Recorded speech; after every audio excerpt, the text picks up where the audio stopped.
decent little spread here.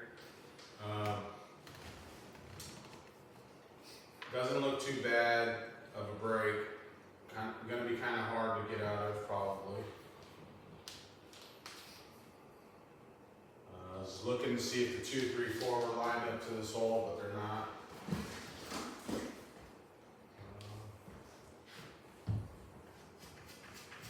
Safest shot I can see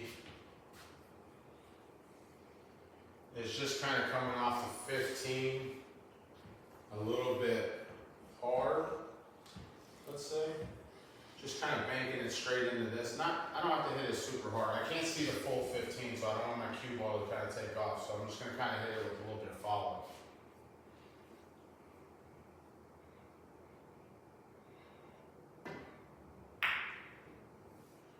So I'm just trying to tie up these balls and still kind of leave it there.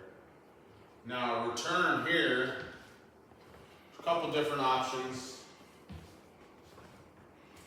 Option I like is to shoot the 12 into the 13 and push the cue ball up table and try to break out all these balls this way.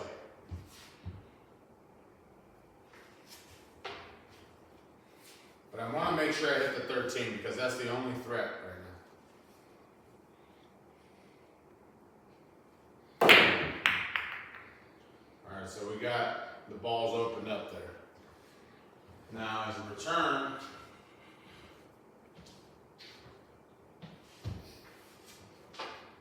I'd probably come off the 1 to cross the 1 over here and leave the cue ball behind the 9. Or down by the pocket. The soft is what got me there. Now let's just say, I'm going to put this back real quick just to show you. Need to make sure when you're hitting it soft, so this is something that a lot of people don't do, is they don't look at their speed and their cut and the way that they look at the ball. So here, if I want to hit it harder, I can hit it fatter because the cue ball has enough speed to go past it. When you hit it so slow and you hit it fat, well, the ball don't have no speed to get by it. So I can shoot it slow, but I need to cut it a little more now.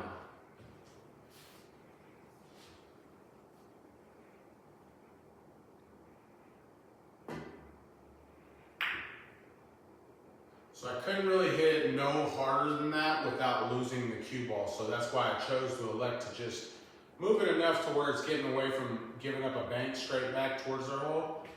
So sometimes you have to take the happy mediums with what you're giving.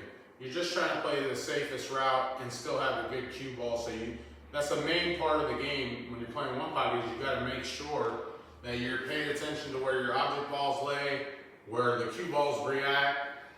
Where's the cue ball going? What's the worst case scenario? What's the best case scenario? Also thinking about, when you do all this stuff, it's a lot of things to calculate. We're all lazy when we play pool at times, but if you want to play that next level, sometimes you have to be able to quick think and think about all these options. So it's kind of like there's 3, 4 options, just like when you shoot a ball. The difference between a great player and an average player is the great player has got a good stroke and is thinking about the speed, the angle, the cut, everything. They just compute it a lot faster than maybe the average player.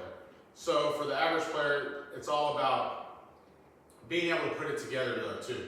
Having a good stroke, follow through, everything else. So let's just take a look and see what else is left open here as a return. So I would probably just try to come off of the 7 here and just try to put it here, but that doesn't really do a whole lot because then the person can still go ahead and return by just coming off the 1 and bringing you back down here. So it kind of defeats the purpose of doing it. So when I look at it, I'm like, well, now that I'm actually thinking about what I'm doing, now that's not an option for me because I know that I have to give up an option there for return. Now, an offensive shot here. So I'm going to bank the 8 into this angle to come into these balls. I'm going to draw my ball straight here and pull it back up that way.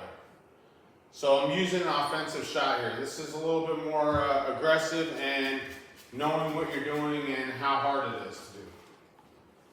Now the only problem is the harder I hit it, I'm probably going to run into this 13 because I can't cut it enough.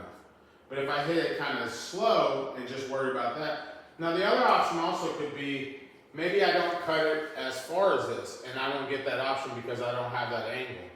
So now I'm still going to shoot the same shot I said, but this time I'm going to try to make sure I can get the cue ball out of the way. So I need a bigger angle. So now I'm going to shoot it into this and maybe into the 3-2. Or if it catches the bottom of the 12 is fine, into the 2. So long as my cue ball is going back up that way. Cue ball is everything here, right?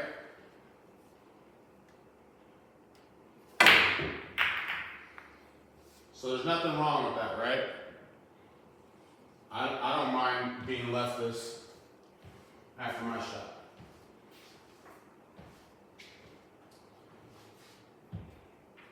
Now I'm trying to play safe again.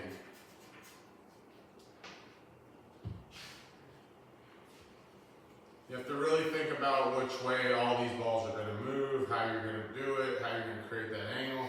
You have there's no threats.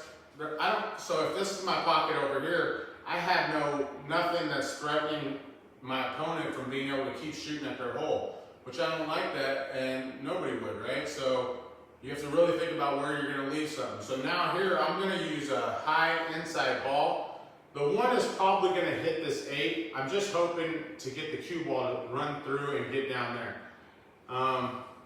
As I look, yeah, I'm going to have to try to do that just because there's not many other options at this point. I need to get something to go towards my side of the table.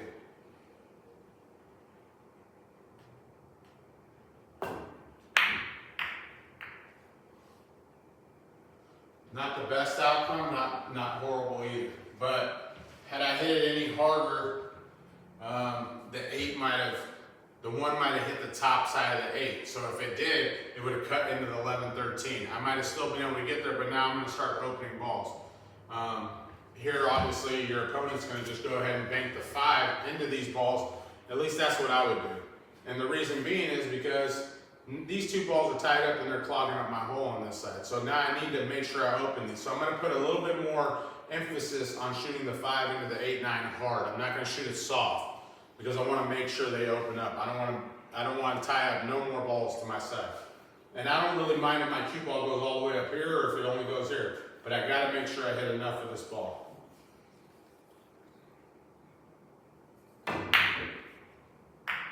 All right, so now all 3 of those balls go to my hole now. So that's why I'm going to shoot it the way I shoot it, because as you can see, it's going to be hard for your opponent to get out of this at this point.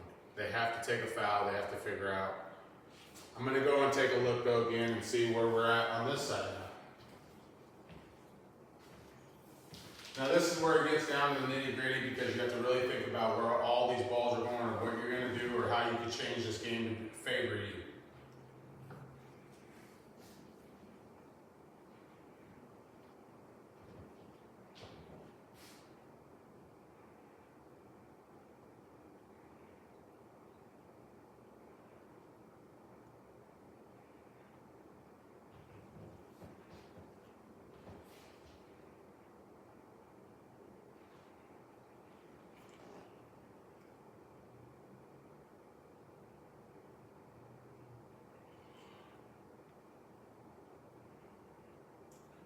Let's say we take a look at here.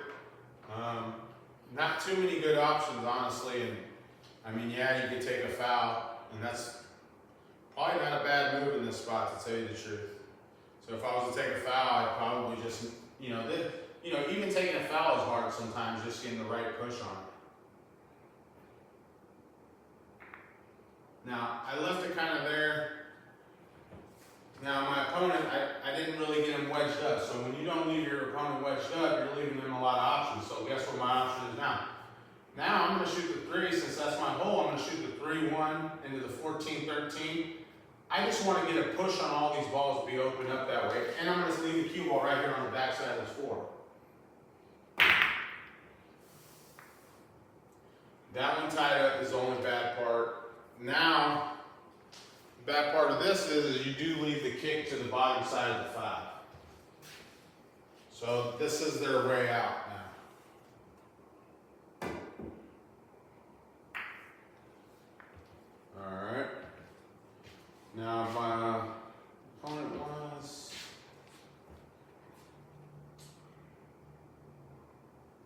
probably going to shoot the 2 and try to travel the cue ball straight up. Just leaving distance. It looks like I'm kind of direct towards the side pocket, so I might end up having to make this, which would be okay. Now, by me making that, I'm stopping a little bit of this angle too, so it's not so bad. So with the 2 going to spot right here now. Now your opponent's doesn't have many opportunities other than he can see the 7. He can't see the 8, he can't see the 9-5, he can't try to move. So in this spot, I might end up going kind of like a Hail Mary here in a way, just to move some balls. Another shot I like, not so sure, if my cue ball wasn't right here, it'd probably be okay.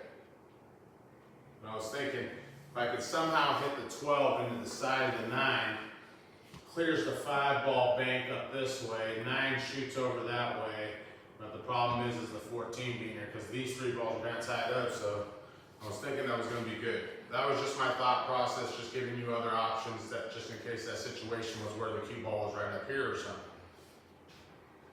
All right.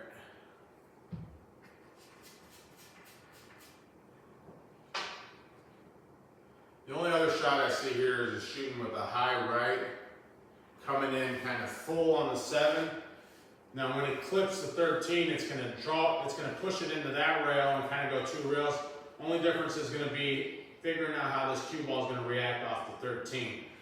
In my opinion, the harder I hit it, and I come in a little bit higher like this, maybe it comes in at a straight angle with that high right and still follows and kind of sticks down. So that's why I'm going to shoot it that way. Plus I need to move balls away. I need to get out of this trap because it's only going to get worse from here.